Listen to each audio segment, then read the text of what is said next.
Hello, everyone, and welcome. It's Dr. Anna Cabeca, and I am the Girlfriend Doctor. It is my mission and my passion to help women live better lives before, during, and after menopause.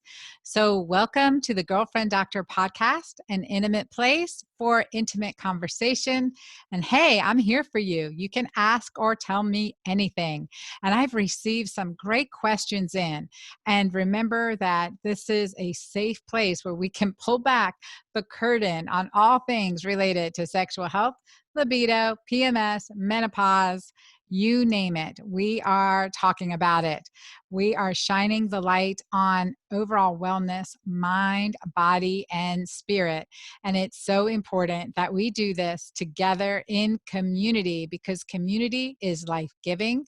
Community is oxytocin building, and community is empowering. Healthy community. But where does it start, really?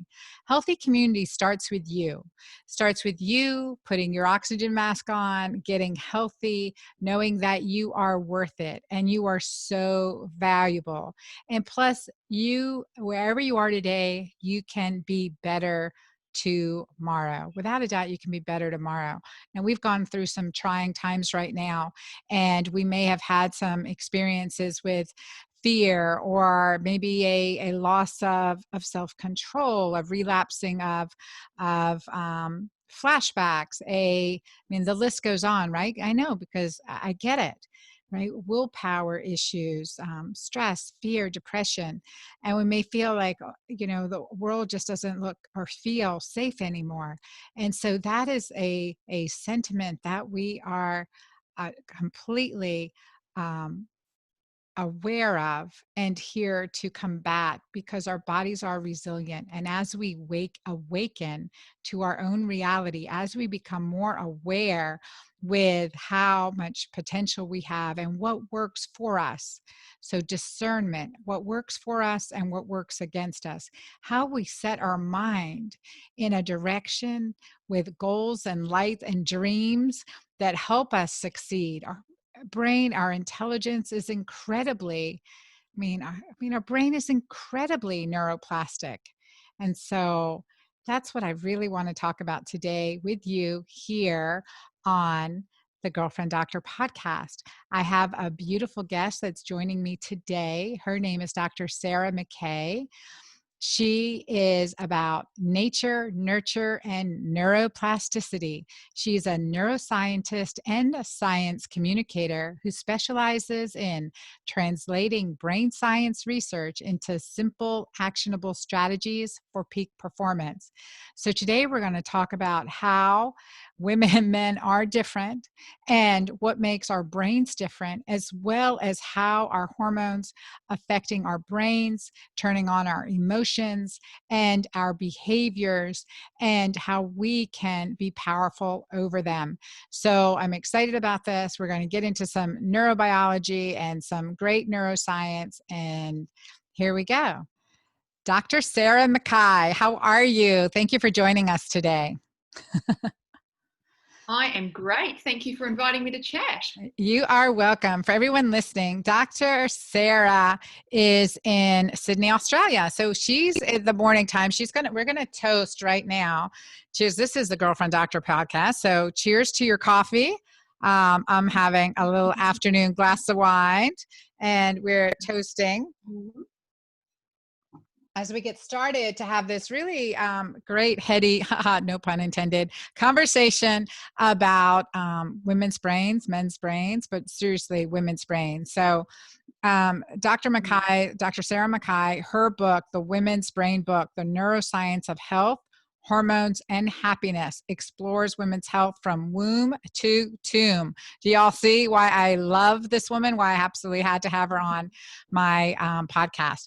So, Sarah, tell us about yourself. Tell us what got you started in this, and I can't wait to dig in. Yeah. Oh, thank you for the opportunity. Well, I'm a New Zealander. I grew up in New Zealand. I've lived in Sydney, Australia for about 20 years. It's a nice part of the world to be quarantined, but hard because my mum's in New Zealand, so I would like borders to open up again one day. We're recording this in mid-April 2020, just for context.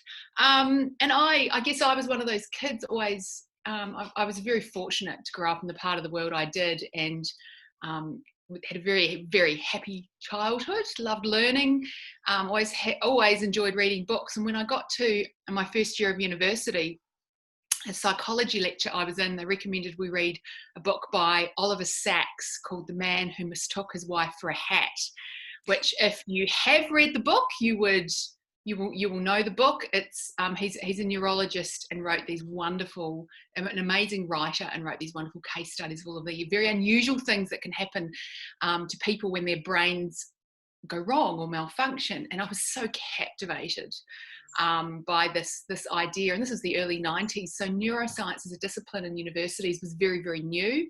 We were still kind of pulling together the neuro component from different disciplines, but there was a sorry, my kids and dog coming in and out, pulling together the neuro disciplines from these different departments, and there was a new neuroscience degree set up, so at a university down the road from me, Otago University, about four hours down the road from where I lived in Christchurch at the time. And so I headed off to study neuroscience, and that was sort of the early 90s, and it's really been kind of my North Star ever since. It's such a fascinating, deep, broad subject. Now, I was incredibly fortunate to win a scholarship to Oxford University in the UK, and I did a master's and then a PhD there, taking a look really at these ideas. Back then, we didn't use the word neuroplasticity, even in the research lab, but was really interested in what guides the wiring up of neurons in the brain cells. How do they form their sort of synaptic partners? And I was looking then, very old-fashioned question now, was it nature or was it nurture? Is it kind of genetic? Is it innate, or is it environmental and experiential? And it's kind of a bit of both, was the answer. And then, I moved to Australia, did a couple of postdocs here, and brought my Irish husband from Oxford with me. He's an economist. And we thought we'd come to Sydney for a year. So, that'd be a nice place to go and live for a year. That was in 2002.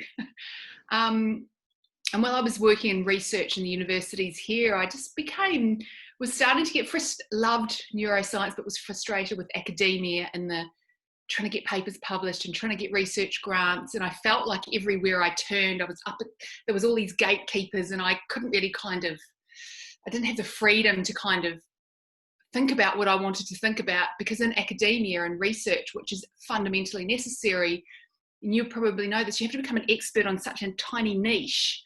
I felt like I had FOMO of all the other neuroscience out there. And I eventually, after about 5 years of sort of soul searching, hung up my lab coat and set up my own business and science communications, because I saw there was a real gap and a thirst for people wanting to understand about what was happening in the neuroscience research lab. And there's just been this growing interest in the brain.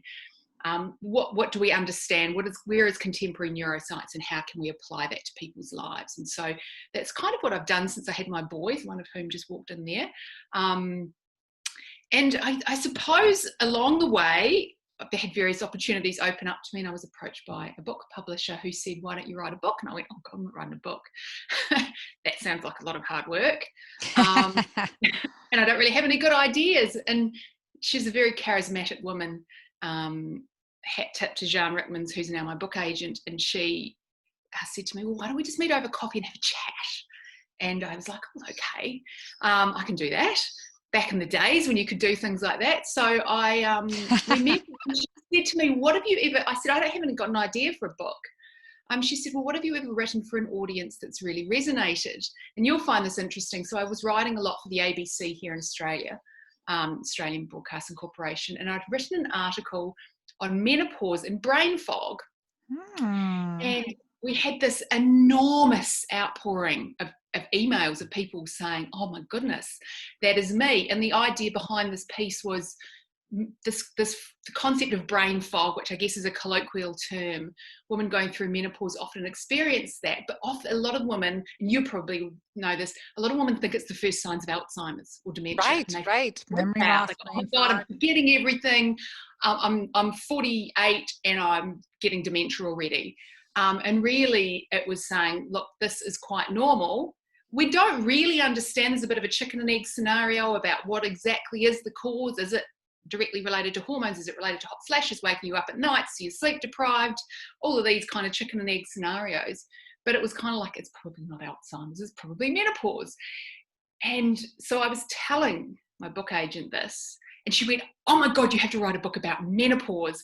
And at the time I was 41, and I was like, I'm not writing a book about menopause, I'm 41.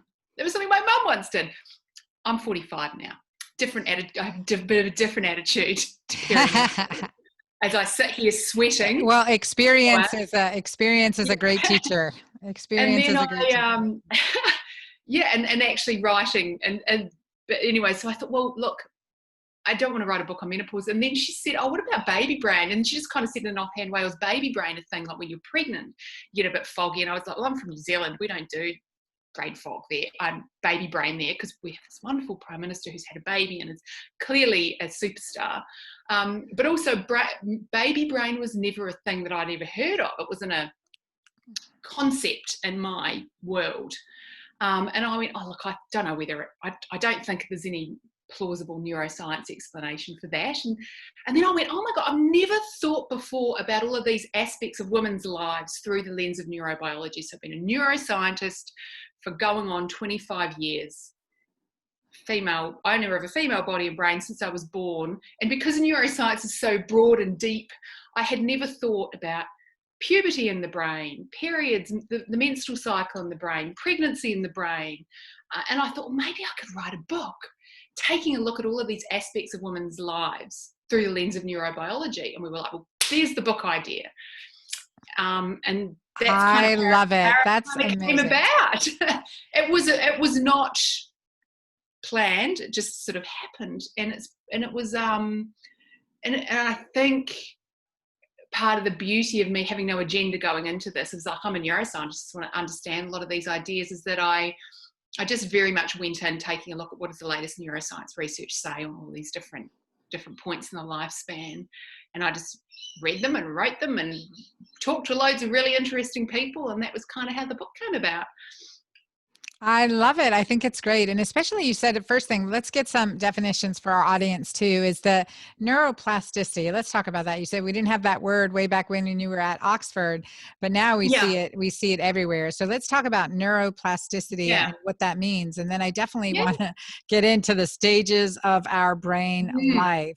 And I'm looking forward to talking about that. We have, Look, neuroplasticity is this kind of umbrella term used now in neuroscience. Back then, I was looking at brain development, the early phases of brain development after birth. So those first few postnatal sort of days, weeks, months, and going, what is like the brain is obviously developing and growing and being shaped and sculpted, and that shaping and sculpting and developing and which neuron wires up to which neuron is now the kind of the blueprint is laid out by our genetics, and then experience, the kind of experiences we have shape and sculpt that original plan. So we're all kind of born into this world with this brain that's like, hey, well, here I am to learn about who I need to be in this world I'm living in. And then the experiences that you have in those very first years kind of lay a lot of the foundations for how you're, teaching you, adapting to the world in which you live. And that ability of the brain to adapt and to be shaped and sculpted by either innate patterns of electrical activity very, very early in development, prenatally, and then throughout the lifespan, being shaped and sculpted by the events that happen, essentially is neuroplasticity. Now, if you want to get into the kind of the neurobiology of this word, it kind of encompasses a whole lot of different terms. It encompasses the birth of new neurons, which we would call neurogenesis, which largely takes place during childhood, kind of dips down in the teenage years. And then if it does happen in adult humans, is very, very rare. A lot of people think this word neuroplasticity is all about neurogenesis and the birth of new neurons, but it's very, very debated within contemporary neuroscience, the degree in which new neurons are born throughout the adult lifespan. If it happens, it's probably very rare.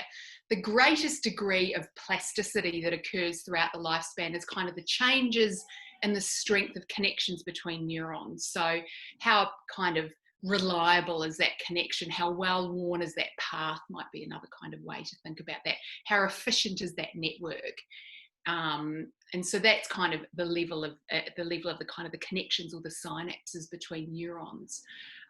We could look, zoom all the way into the brain and look at what happens between particular neurons, or we could zoom out.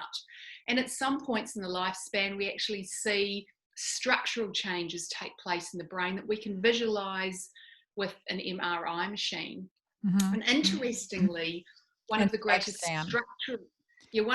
structural changes that we see in women's adult brains, obviously brains are shaped and sculpted all the way through childhood, especially during the teenage years. And then if we were to kind of take images of the brain, we wouldn't see many sort of large structural or plastic changes taking place through most of adulthood. And hopefully when you reach later in life, you don't see too many degenerative changes. But one of the most significant changes we do see in the structure of women's brains is during your first pregnancy, which is some research which has come out sort of in around late 2016 from a group in the Netherlands, that showed there were significant structural changes in the cortex, the kind of outer wrapping of the brain during a woman's first pregnancy. And really interestingly, it was the parts of the brain that are involved with social cognition, with the ability to think and understand how other people think and feel. So that's a plastic change that takes place, sculpted by the experience of pregnancy. We think most likely the actual hormonal shifts of pregnancy, rather than the act of mothering within those first few weeks. So we see all different kinds of structural changes taking place, from all the way down at the level of kind of cell to cell, all the way out to being able to see changes take place. So neuroplasticity kind of encompasses all of those of the brain and it responding to the things that happen to it. I think that, that is fascinating. And there's so many directions I want to go with you on this conversation. I feel like let's talk a little bit about that early brain development and bonding time period where we are increasing the bonding, increasing the oxytocin attachment, and how that is, I think it's so important to understand how that's important so that we don't have addictive behaviors as an adult. Mm-hmm. Isolation, oxytocin deficiency or resistance. I call it an oxytocin resistance syndrome that creates an oxytocin seeking or dopamine seeking type of behavior, which I think that there's certainly an interaction there, but I'm looking forward to you to help me explain and make sense of this. And then we'll go into the perimenopausal brain. I definitely want to hit on that, but that early brain development and how that attachment is critical so that we can then understand, well, why we maybe be experiencing this as an adult. Let me just, as a physician, as a women's health physician, integrative medicine, and a gynecologist, when I have a client who has, significant, whatever it is that she's dealing with, my history includes how was your mom's pregnancy with you? How were your early formative years? I mean, it's just, whether I'm dealing with a client for just hot flashes or cancer or autoimmune disease or whatever it is, I want to know those early formative years. And if there's any, energetic shifts that need to be addressed there. So. Yeah. I mean, the research in this space is really, really interesting. And I suppose, for a long time, a lot of people working with adults who are troubled for whatever reason, whether they have mental health issues or physical health issues, this idea, let's look at your early childhood, is that kind of a bit Freudian? But the research now is kind of playing out, thanks in large part to a lot of very detailed longitudinal studies of the lifespan, where we've been able to take a look and study children from birth all the way through the lifespan. And I think it's really important to be able to look at how they have been done very carefully, instead of just taking a bit of a Freudian, tell me about your mother and your childhood, Right. because we never, we had these concepts, but we didn't have any good solid evidence backing them up. And longitudinal studies following large cohorts, there's a fantastic one that comes out of Dunedin, New Zealand, where I went to university, called the Dunedin study, which has followed over 1,000 people who were born in 1974 every year or two throughout their entire lifespan. They're all now in their mid-late 40s. And there's been no gaps for the data to fall into, and that's where the beauty of those studies have come Wow. from. Instead of relying on people's stories about their experience with their mother, we can actually look at every aspect of these kids from their, well, than our adults, from their dental records to their school studies to every sort of detail of their family history. They've had MRI scans through to mental health kind of reports done. They're looking at, what's their income, who have they married to, what are their children like. So every aspect of their lives has been well studied. And now we have very clear evidence that yes, what happens in those first few years of life are a strong determinant, not the only determinant, but they are a large determinant to your mental, your physical health. And without wanting to use this word too, I'm using this word loosely, sort of success and health and well-being throughout the lifespan. And it appears that those early years of your life do kind of get in under your skin and affect your biology. Now, you talk a bit about oxytocin. I think that that's really important, but I don't think it's quite as simple as there being one hormone that's kind of playing a role in there. It would be great if that was the case, but Totally agree. when children are kind of, as I say, we're kind of born into this world, and you kind of might remember from high school biology, animals adapt to the world in which they live in, and humans in our little brains when they're born are no different. So, a baby is born into a world, and it must kind of listen in and learn about the world in which it's born into, particularly in those first few years of life, and go, well, this is who I am, this is the world I live in, and this is how I must shape and adapt to be. And if you are born into a warm, loving, nurturing family with a lot of interaction with caregivers, whether or not that's a birth mother or not, it doesn't really matter, so long as there is a lot of interaction, a lot of attention, a lot of what we would call serve and turn reactions. Every time a baby makes a kind of, not, and it's impossible every time, but when children, look at you and smile, someone smiles back, and as they learn to kind of go gaga and make noises, then there is serve and turn interactions, and that baby is communicating in a loving way. Well, that's great, that child understands what kind of world it's born into. What is when children are born in worlds in which they are neglected, in which there is a great degree of what we might call toxic stress, when the child is born into a highly stressful environment. Now, that's when we kind of see that kind of the neglect or the toxic stress of the early years getting kind of in under people's skin. Now, what is the reason for that? It would be nice if we could say, oh yes, it's like the child wasn't, the lack of interaction with a warm caregiver meant that the oxytocin system didn't grow and develop, and therefore that's what they're seeking for the rest of the lifespan. I don't think it's probably as simple as that. I think there's whole brain, body, physiological systems involved in there, which genes are switched on and off, how is the brain wired up. In particular, the stress response system is going through this very plastic critical period of development in the kind of couple of months before birth and in those first 2 years after birth. So the entire stress response system, the autonomic nervous system, the hypothalamic pituitary adrenal system, which produces cortisol, that's all going through a period of development. And if that child is born into an incredibly stressful world, it's living in an environment where its stress response system is developing in a highly stressed way. So then that child thinks, well, I live in a pretty stressful world, and will always then respond in a very kind of hypervigilant, stressed way, kind of going forward in the lifespan. So there's a whole lot of things going on.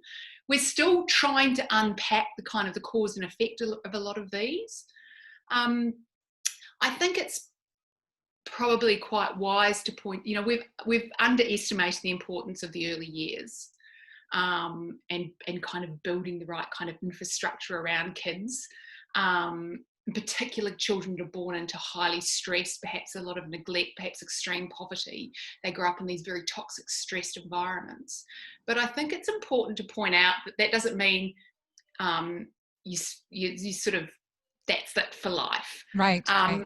I spoke to Professor Richie Poulton, who heads up the Dunedin study in New Zealand, which is this longitudinal study of the lifespan. And we were talking a lot about, hey, they can go back and look at the first couple of years of a child's life and predict with a great degree of accuracy which child will end up in prison, which child will end up with mental health problems, which child will end up consuming the vast majority of kind of social services resources, which are the ones that, kind of require, the great investment of the government into kind of social support services. And they can predict with a reasonable degree of accuracy going back, looking at their early life. And I was like, well, that's a bit depressing. It's not really very good news.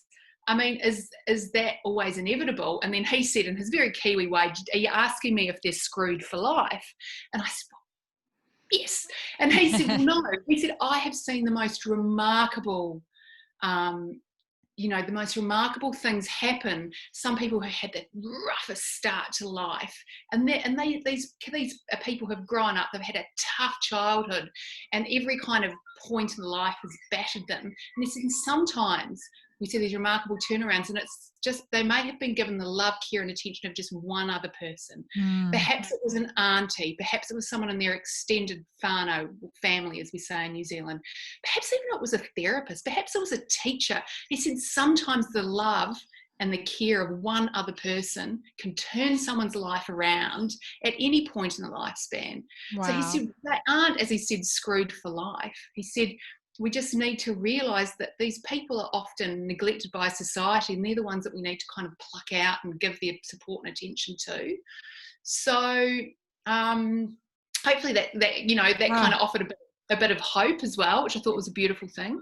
Yeah, no, that's great. And to know that the study's being done, then they're able to do it is fascinating. And I definitely think that I like how in the Netherlands that when a mom gives birth, that they have a caregiver coming to her house to help her do everything, take care of everything. I think it's 6 months now. Oh my God, so that lucky. they do. So amazing. Yeah. And then the father has paternal leave too. Paternity leave. Yeah. I think, there's lots of, I know you guys in the US do it pretty tough. And, no. We're like, I was back to work in 3 weeks. Yeah. But, the rest of the world is kind of, I guess, lots of countries in the rest of the world, we approach maternal health, and it's not just about the mum, and it's not just about the baby, it's about that family. And it's about that network and how we can build that infrastructure to support not just a newborn baby, but to support the family around that baby. And and it was interesting because at every point in the lifespan that I looked at in my book, whether I looked at early childhood and whether I looked at the research, spoke to the researchers, spoke to the health experts, whether I looked at late childhood, whether I looked at adolescence, puberty, the teenage years, where I looked at, new mums, a woman going through pregnancy, menopause, going into aged care. It didn't matter at which point in the lifespan we were looking at. It didn't matter whether it was boys or girls, males or females. Every researcher, I said, well, what do you think is the key health outcome indicator here? Most important thing you can do in supporting people through this? Is it diet? Is it exercise?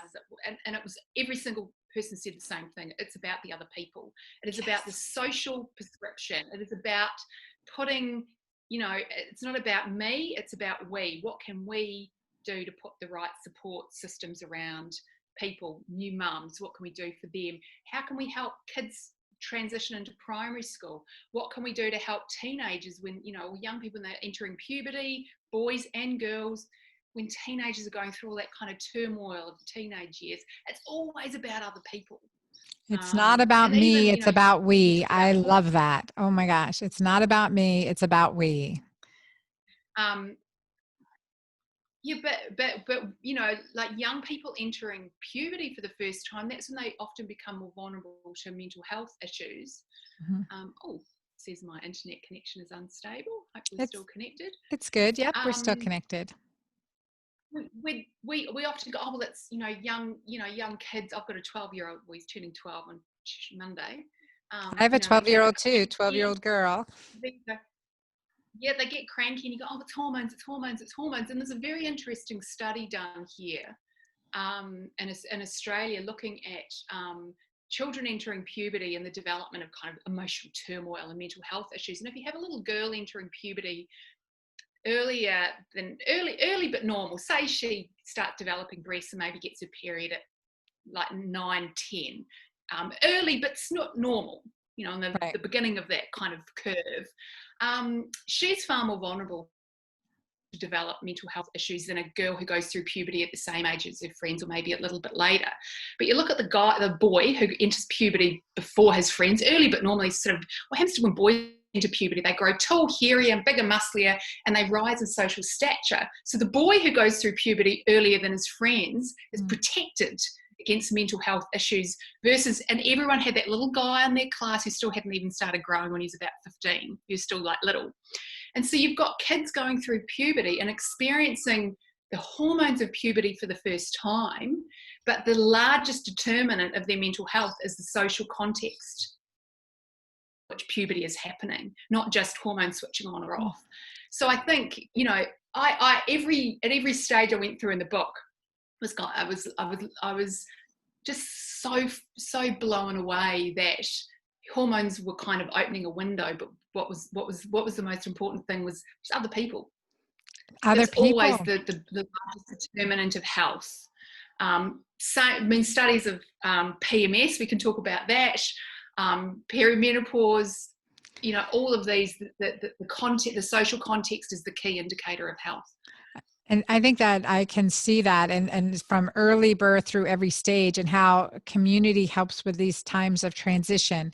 One thing that I caution in my work and my practice is certainly in the prepubertal girl or in that transition, I often would see girls coming to me at age 13, 14, 12, even on birth control pills. And we're like, okay, we cannot suppress this transition. There is a rewiring that is happening neurologically. And I see there's no difference in the perimenopause, menopause.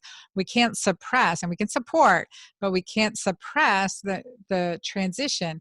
I could talk about the wiring. I mean, we go through like puberty is not a disease, menopause is not a disease, and there's a necessary hormonal transition here. And I wanted to just kind of compare and contrast these two major life transitions in the brain. That's really interesting. I mean, I guess one way there's kind of what we would call like kind of a biological clock in our brain which sort of switches on, which is the indicator that it's time to kind of kickstart puberty, and it's the and we don't really know what kind of determines that biological clock in our brain to sort of switch on and send a message to the ovaries to kind of start developing and maturing, and to kind of kick off menstrual cycles in girls, and to kind of kickstart the testes to produce testosterone, to kickstart puberty in boys. But it's interesting because the brain kind of switches the gonads on the other end of the lifespan for girls. Not the other end, hopefully halfway through your lifespan. It is the kind of the ovaries sort of kind of running out of steam, which then have the effect on the brain. So, there's kind of a bit of a nice shift. And I guess all the way through, from puberty through to menopause, pregnancies aside, and whether or not you choose to take hormonal contraception, there's a nice kind of chit chat between the brain and the hormones, and they're kind of going back and forward. But as I say, I certainly, from my research, don't believe that hormones are the loudest voice in the crowd. I think it's other people which play a large role in influencing a lot of our health outcomes and our expectations and how it all kind of plays out. Of course, we've got to support our biological health, but there's other things going on. If we look at how kind of go through the big transition through puberty in the teenage years, that it's most likely a lot of the sort of the changes that we start seeing happening are kick-started by the hormones of puberty. We think, we don't know, or whether the two just kind of channel along together.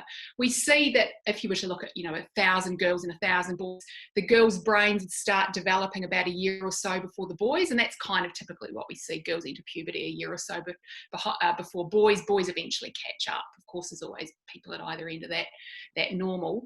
And girls and boys a bit later, but what we see is that a lot of the subcortical structures, the structures that kind of sit a little bit deeper in the brain, which are involved in things like interpreting what is happening in our body, kind of regulating our emotional responses, these kind of start developing earlier, an adult-like state, earlier than the prefrontal cortical part of the brain, which is the part that sits in behind our forehead, which is involved in kind of all sorts of things, from being able to do algebra to social cognition to judgment and planning and reasoning, and being able to kind of what to pay attention to and what not to pay attention to, and importantly being able to regulate emotions. So a lot of the difficulty with managing emotions that we see in young people is just a bit of a developmental mismatch between the emotional part of the brain kind of develop faster than the kind of the top-down control part of the brain. I think it's important to realise, though, that in particular, this prefrontal cortical part of the brain is going through this exquisite period of heightened plasticity, a critical period of development, in much the same way that perhaps infants and toddlers' brains go through when they're learning language. So the brain go through this exquisite phase of plasticity kind of around ages 3, and which they absolutely require learning language to wire up in the appropriate way to set you up for being able to speak a language for the rest of the lifespan. Teenagers' brains are also going through this exquisite phase of plasticity in which they are learning how to regulate emotions. They are learning how to understand the thoughts and the feelings of other people. They are understanding that, there's a shift from the kind of the family of origin through to friends and family. Actually, they're at their peak for learning how to plan and judge and reason. It's not that they are really bad at it. They're actually exquisitely tuned to learn how to do that. So we see a lot of those processes started off by pubertal hormones, but the hormones almost kind of open the window then for the outside world and the experiences we have to wire the brain up in the appropriate way. Now, when we go to the other end of the sort of the female reproductive lifespan, we do see some changes take place, but they're nowhere near as significant a shift as what we see when we enter puberty. Now, is our connection still? It's still good. You got it. Yep. No? All right. I can just see next to your name, I'm getting these red lines. Oh, that's okay. I don't know. Okay, that's all right. just worrying there about our connection. And what we see is when you start going through kind of perimenopause, the ovaries sort of start, I'm busy. They don't say I'm busy. I say that to my kids. They start saying, we're not so busy anymore. We're done with that. And they sort of, that kind of nice conversation sort of starts to sort of stutter. In some months, it'll carry on as normal. Your hormonal fluctuations and shifts will carry on as normal. In other months, it'll be, there'll be heaps of hormones. The next month, there'll be hardly any. And what we think is happening, we don't completely understand the effect that that's having on the brain yet. It's a very, very new area of neuroscience research. But we know that the brain has receptors for estrogen. We think it has probably a similar distribution of receptors for progesterone, but we don't really actually know in adult human women yet. We only understand what rats and mice from the research lab have. But we know that there's estrogen receptors in the brain, and when the estrogen sort of starts, that kind of stilted conversation instead of a nice flowing back and forward conversation, it's an April great for doing Zoom calls. We see the brain is going to react to this kind of drop or kind of sputtering of estrogen levels. Now, one of the most significant changes that we see, and one of the few that's very well understood from the perspective of neurobiology, is changes that take place in the hypothalamus, in particular the part of the hypothalamus, which is a very part of the brain buried quite deep down, which is involved in temperature regulation, so thermoregulation. So one of the most common symptoms, if women are going to have a symptom going through perimenopause and into the menopause, is hot flashes or hot flushes, whatever you call them, wherever you live in the world. Whether that's experienced as, oh my goodness, night sweats or hot flashes, and whether that's experienced as night sweats, hot flashes. And what we think is happening is that in our hypothalamus we have kind of like a thermostat. Apologies for my phone. No problem. It's set like a thermostat with a lower level and an upper level. And what we think happens is when you're going through perimenopause with this kind of unreliable influence of estrogen, is that the thermostat kind of gets a whole lot narrower. So your kind of set point is kind of a whole lot narrower. So you don't have to get that much hotter or indeed that much cooler. You don't need to, your body temperature doesn't need to increase that much until suddenly a signal is being sent to your entire physiology. Oh my God, it's really, really hot in here. So we haven't, so the thermostat, the kind of the top level's gone down and the bottom level's gone up a bit.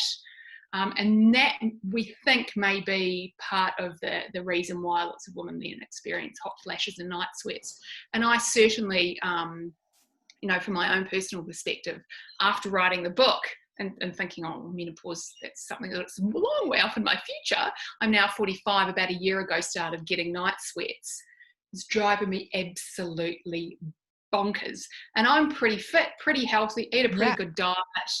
And I was like, well, here we go.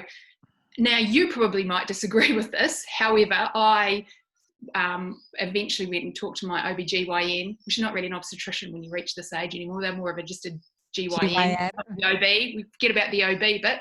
But, and I went back on oral contraceptive pill, which I had been on for many, many, many years, all the way through my 20s and 30s up until I had my kids. And I'd never had any side effects. It was always suited me very well. So went back on that because I did what I know a lot of, the jury's kind of out, but certainly for me and from my research, instead of dealing with these kind of fluctuations, just tramline them and put in a bit of synthetic estrogen, which I know a lot of people might be quite uncomfortable with that, but the synthetic estrogen then just tramline my hormonal levels. Within a month, the night sweats went away. I went back to, I can sleep. I can win the gold medal Olympic for sleeping. Sleeping really well, and everything just kind of settled back into place. My hairdresser said to me the other day, my hair has changed. It's got thicker again. My skin has improved. And I'm like, I love this synthetic estrogen business. Oh, man. All right. Well, we're going to argue about this, Sarah. We are going to argue about this. Yeah. Personally for me, that was my my choice to manage the fluctuations, because I couldn't see, knowing my personal health history and how I live my life, that any improvements I could make in my lifestyle, they would have to be. My lifestyle is pretty good. So where was I going to see a gain? And certainly the scientific literature shows that for someone with my personal history, that it's not causing me any damage. And I tell you what, no night sweats is a great thing. I know, no night sweats are great. Let me tell you, this is my area. This is certainly my area of specialty. And the estrogen, usually in birth control pills, it's more of a bioidentical estrogen, but the progestin, not bioidentical progesterone, is what the problem is. And so this is my concern with this perimenopausal, let me just stop your symptoms. If we did that at puberty, what would happen? What happens to the nervous system of the growing, the aging child? And why would that be any different now? And I see this suppression of the ovarian production of its own natural hormones as potentially doing more harm than good. When we want to treat the symptoms, we do. If we need birth control, let's do an IUD, non-hormonal IUD for birth control if we need it. But at this stage in our life where we really do want to decrease any toxic hormones in our body and allow this transition naturally, but support that bottom line, becoming Mm, more insulin. So I'm going to send you my book, The Hormone Fix, because I always say it takes more than hormones to fix our hormones. But look, I am on bioidentical hormones. I do mm, a troche, a submucosal, mm, of a combination of a little bit of tiny little bit of estrogen, a little bit of bioidentical progesterone, but I use my Pure Balance progesterone and pregnenolone cream because I want to support from the top down, and a mm, little DHEA and a little testosterone to support me. I'm 53 right now, 53 with a 12-year-old. So I'm ahead of you a little bit on this one, but that shift makes a difference, and we get a good night's sleep, we get restored, and we also get this clarity back because many people don't realize there is a neurologic consequence to progestins. And of mm, course, oral birth control increases inflammatory markers such as our mm, HSCRP. So if we can do this through herbs and nutrition, I'm going to send you Mighty Maca 2, adrenal adaptogenic blend of over 30 superfoods, some of which I learned about on my travels around the world in New mm, Zealand and Australia, as well as other places in the world. But when we support the adrenal glands and support the ovaries, then number one, then our natural hormone levels improve. And so we get that mm, communication system. What I am mm, concerned about and what I've seen mm, in this perimenopause, whether it's high dose bioidentical hormones or high dose birth control pills, when we suppress that natural ovarian production, we're interfering with the hypothalamic pituitary adrenal gonadal axis, and we're also increasing thyroid dysfunction. mm, And so that's the increasing sex hormone mm, binding globulin, increasing TBG, thyroid binding globulin, and then next mm. step is Do hypothyroidism. you think that this is just a problem at perimenopause, or would you not think that any woman at any age should be on the Birth oral control pill? contraceptive pill? No, I'm an Yeah. obstetrician and gynecologist. I would still prescribe it for the patient that was the best choice for them at the time, right? And even, with my daughters for a short time as needed, that was, is prescribed. But again, never without supporting detoxification, never without supporting methylated B vitamins and magnesium for sure, right? And and so there are some reasons, but in our family too, and with myself, not hormonal IUD. And so and I feel pretty strongly about the body's communication system, because there's more to this brain hormone connection. Because when I have women who have had their ovaries removed, right, they go through an immediate like castration, right? They go through this early menopause, but yet they hit this time period 45, 50, in this age range again, and then all of a sudden they're getting hot flashes again. All of a sudden they're experiencing something again. So there's more to our hormonal clock, which I'm fascinating, the brain hormone gonadal connection. So the adrenals are probably doing something there, but there's something more to this connection than just the ovarian signals, and that fascinates me. And what we do know too from research, when a woman has her ovaries removed before age 65, anytime 35, 45, and shutting down ovarian production, not much different, that they're at increased risk of cardiovascular mortality and morbidity. Cardiovascular disease, over 50% increased risk of cardiovascular disease if we remove ovaries before age 65 compared to others. So even our postmenopausal ovaries are still part of this communication network. And whether we do this transitional hormonal support now, or when we eventually remove the birth control pills, at some point we switch from birth control pills to hormones, only bioidentical hormones at this point, bioidentical progesterone, DHEA, and then we support that individual at that time. I think that does make I more physiologic sense. It does make more physiologic sense, and I think that's where I really would love to. I'm with you. I'm just trying to figure it out. I'm trying to understand. Um, what is the best way to transition? Just like with puberty, like the best way when I have pubertal girls or Well, I mean, girls I struggling. guess, yeah. Yeah, I mean, I guess there's lots of different ways to approach this in lots of different parts of the world, and certainly that's my personal Yep, approach yep. has been to manage it that way, and it's working really well so far. And my conversations with my OBGYN here, we were looking at, well, what is my personal risk, and what do we understand about my experiences on the pill thus far in life. And so far, I'm feeling pretty well. I'm feeling pretty healthy. I mean, I don't know why a girl going through puberty would necessarily have to be on the pill or not, but I don't think that most people make these decisions willy-nilly. But as I said, what we understand is that when you go through puberty, that kind of opens up, that kind of kick-starts the brain going through that phase of development. And it's not the greater determinant is not just hormones, is not just our biology, it is the experience we have and all of the other things that are kind of going on in the world. I suppose there's always a lot of controversy around the use of hormones and hormone replacement, from whether it's from an oral contraceptive pill or from some other type of source when we go through perimenopause and menopause, and that goes back to the kind of the fear that came out of all of the women's health studies. Right. So what's happening to our brain?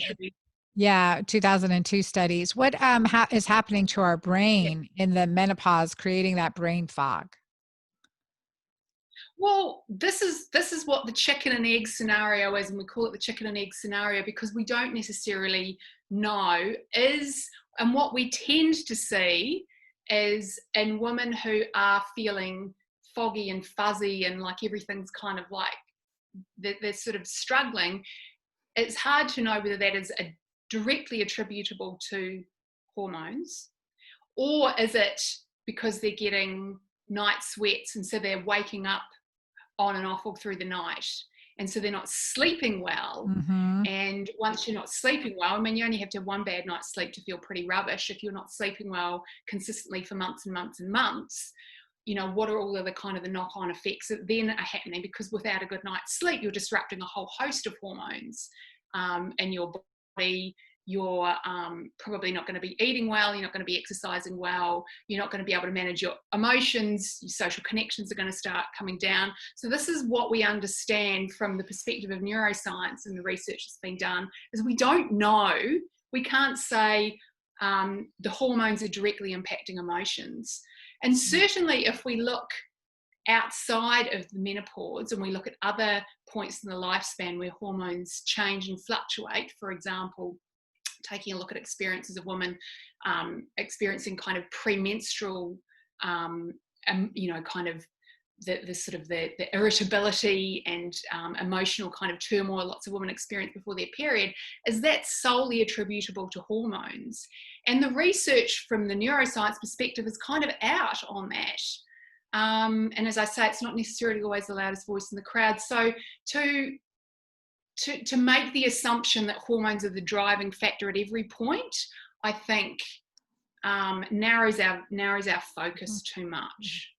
And especially if our focus is on the wrong hormones, if we're looking at estrogen and progesterone instead of insulin and cortisol, if we're looking at, you know, if we, you know, I think too, the interaction, especially in the transition of menopause, how important, you know, our neurotransmitters are. So looking at our hormones, and this is where I think I'm a gynecologist and obstetrician. I trained at Emory University. I learned the hormonal pathways in and out. I had to memorize them and recite them. Okay. So I know these hormonal pathways, and what was missed were these major hormones: insulin, cortisol, and oxytocin. We know oxytocin didn't do very well there, did they?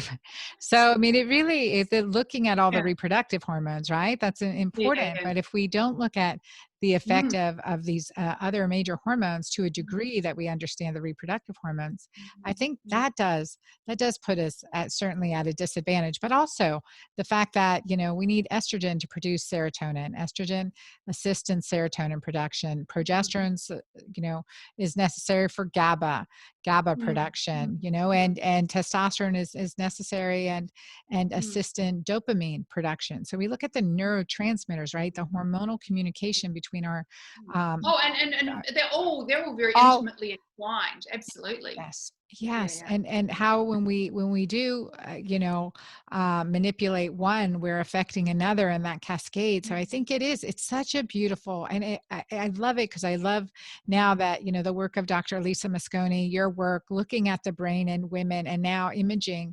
imaging the brain and looking at mm, how the transitions affect us. And there's so much more. And I know there's so much more. We're out of time, but I want to mm, I wish we could delve in. I'm looking forward to um, sharing your book with our audience and mm. just all your work. So, Sarah, please share, where people can get the Women's Brain book and how they can follow your blog, your what you're doing, Sure. and connect with you too. And again, for our audience, I want to thank you guys for being here. And it's so important we learn and we open our mind and just continue to learn and educate. This field is evolving, especially as it comes to Mm, women's brain. And again, we love that we're mysterious, don't we, y'all? yeah. And I think that's the thing. There's more that we don't know than what we do know, and I think that there's lots of paths that we Yes. can all Yeah. choose to follow. And really, it's about being educated and informed, and working with a healthcare provider that'll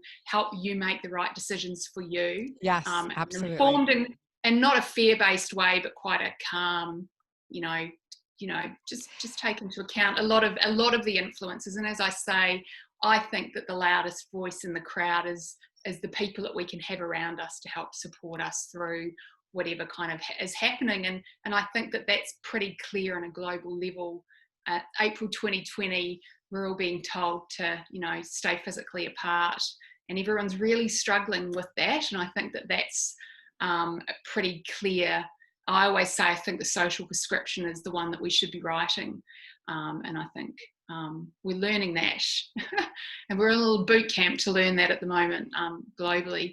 But yeah, if people want to kind of follow my work and learn a little bit more about what I do, so my website is drsarahmckay.com.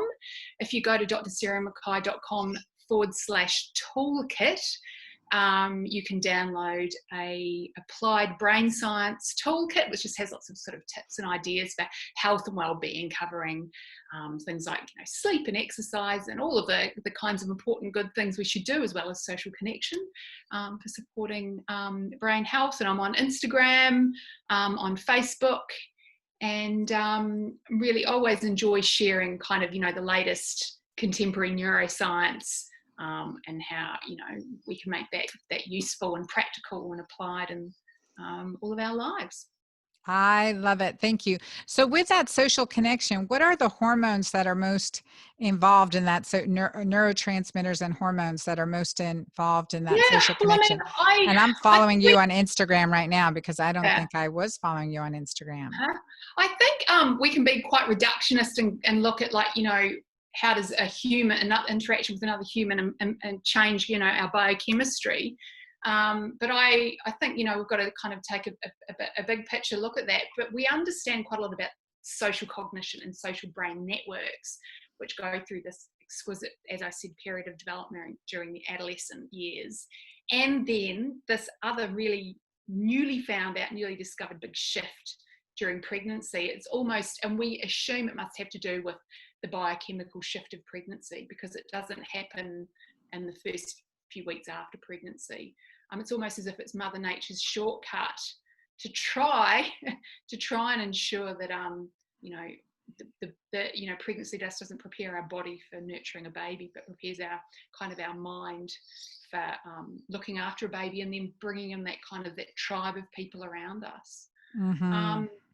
Now, I mean, oxytocin is kind of one part of that, but oxytocin has a sort of a sister hormone called vasopressin, and none of these hormones ever work in isolation. These neurohormones don't work in isolation from brain networks and our entire sort of physiology, and every aspect of that. But I think one nice kind of idea perhaps people could take away is that oxytocin is one of many, along with vasopressin, many kind of neurohormones which is released when we connect socially with other people. But it's also interesting to know that it is also released when we are undergoing stressful experiences. When our stress levels go up, oxytocin also goes up, and it kind of can have a bit of a seesaw effect. Certainly, we know it does in animals. We assume in humans, but we don't know. There's a bit of a seesaw effect between one of the stress hormones, cortisol, and oxytocin, so they can kind of almost play off each other. And we understand that when we're very, very stressed, oxytocin is released almost kind of like as our default mechanism to encourage us to reach out to other people. Because what is the best way to reduce stress levels? It's to think about, instead of me, it is to think about we, because no one's life story is about themselves, it's about other people. So when we're stressed, it's almost like we automatically want to reach out and connect with other people. And so that's why people are in a real sort of difficult struggle right now, because everyone's a bit stressed out about this pandemic. And we want to kind of connect with other people, but at the same time, we've been told we can't. We have to be physically distant from each other. So it'll be interesting. It'll be really interesting to have a look. We could get, do some kind of study on what is happening. Yeah, it's interesting about biochemistry. Yeah, but I mean, I also think that there's, like I say, these things are all linked and kind of connected. So how to unpack it's very hard to kind of be really reductionist and unpack everything is separate from each other. Yeah, so true. Well, thank you. If you'll hold on for a second too, for just a minute. Thank you, Dr. McKay, for joining us today. I want to thank all our audience for listening.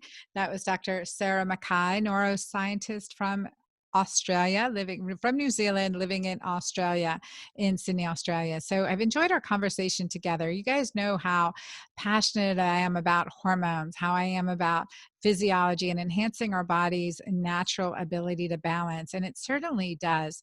It certainly is complicated and not simple. And we all do absolutely have to look into all the ins and outs of what is working for us and what is working against us, and understanding that. So I am just thrilled to share with you this information, open your minds to dig in more and into brain science, into neuroscience, as well as into each and every one of your potential. Because that's it. We have unlimited potential, and we have so much going on in our world that we can do right now. So much that we have in our control that will make a difference in our life. I want to share with you a testimonial that I received from a longtime client, Angie Ryle. She shared that regards to mighty maca greens, we were talking about this for stress management, and she's been my client probably for over 15, maybe longer years. She wrote in to read this to you. As a lifelong endurance athlete and with 23 years in orthopedic and performance medicine, I know how important recovery is to training and overall well-being. The ability to recover or not between workouts can be a determining factor in how hard and how frequently one is able to train, how susceptible one is to injury, and whether training has a positive effect and builds a body up or has an overall catabolic effect. Both physical load, as in training for something, having a highly active lifestyle, or a physically demanding job, and mental stress can cause excessive acidity in the body, which can make you feel tired and cause a whole cascade of unwanted reactions in the endocrine and immune systems, as well as musculoskeletal system. She writes, I have enjoyed using Mighty Maca Plus to manage excessive acidity levels produced from long training and thus accelerate recovery. I also enjoy the mixing up a glass in the afternoons if I'm experiencing an energy dip. I feel like I'm feeding my body the nutrients it needs to balance acidity and energize my systems without stimulants that eventually lead me to another energy dip later. An unexpected benefit has been noticing better digestion with regular use of the product. The single serving packets are easy, travel, and pour into any water bottle. Great product, and always only the purest ingredients. Thank you, Dr. Anna. Thank you for giving me this tool approximately a decade ago. And I love you and I love your work. Well, thank you to Angie Riles for writing in and sharing that. I also want to remind each and every one of you that, again, empowering yourself is key. And with that, celebrating my new book, Keto Green 16, we have a number of pre-order bonuses, a number of order bonuses that you receive, plus a gift code to the store. So a beautiful, generous discount code to the store, and some great stuff on our resources page when you pre-order or when you buy Keto Green 16. So I'm excited about that and sharing this, my latest work with you. And always just based on our discussion today, how important it is to understand our hormones as they shift, and as what we can do through a lifestyle and natural approach as much as possible. Of course, always understanding when we need to, what we need to do, and with appropriate informed consent, making the best decisions for us with the information. I do also say, when there's, one thing that I'm so strong about is getting in tune with my intuition, getting in tune with what is right for me, and being able to discern what is right for me might not be right for someone else. But what is right for me? What is right for you? And what is the best information that we have in order to make the best decision for us? And if we're hesitant, not sure, like my friend JJ Virgin says, if it's not a hell yes, it's a hell no. We need to listen to that. We need to listen to that voice, and also know when sometimes, and maybe that's a fear-driven voice, and we need not to listen to that voice. So with that, be sure to get Keto Green 16. I'm excited to share that with you. Support your adrenals with Mighty Maca Plus. Support your life with a lot of oxytocin. And again, creating social community. So this is Dr. Anna. Thank you for being here. I am here for you, and I'm so happy to be your girlfriend doctor. Bye till next time.